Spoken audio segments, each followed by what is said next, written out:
Welcome back to WSJ News Hub. I'm Clemency Burton-Hill. Now, veteran NBC foreign correspondent Richard Engel had been missing in Syria for 5 days. Nour is our WSJ reporter in Beirut to tell us more, because he has been, or he's escaped. Nour, tell us more. What's happened?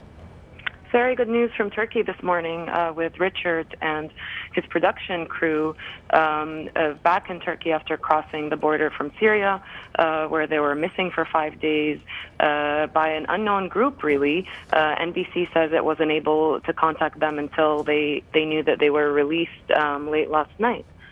Has there been any claim of responsibility, any contact with the captors at all? There hasn't been. However, just a little while ago, Richard Engel and a photographer and producer who were inside Syria with him came on to NBC's Today Show, and Richard did say that he believes the captors were pro-government militiamen who were Shiite, so from a sect that's close to the government, and who had wanted actually to trade them for other Shiite prisoners that rebels had taken in Syria.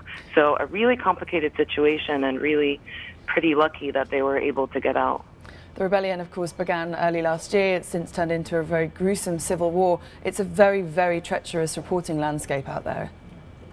The Committee to Protect Journalists has called Syria the most dangerous place in the world for journalists. I mean, we have 20 journalists that have been killed inside Syria since the conflict started last year, and increasingly, a lot of reporters are just starting to disappear, and that's because the government restricts access to Damascus and other cities. They issue very few media permits, and that's left most reporters trying to get ears and eyes on the ground, having to smuggle their way in through borders, and largely the Turkish border.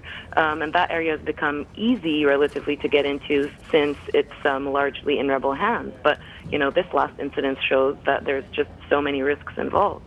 Nour, we'll have to leave it there. Our WSJ reporter in Beirut on that very good news that NBC foreign correspondent Richard Engel has been freed in Syria. Thanks for that. More updates on WSJ.com.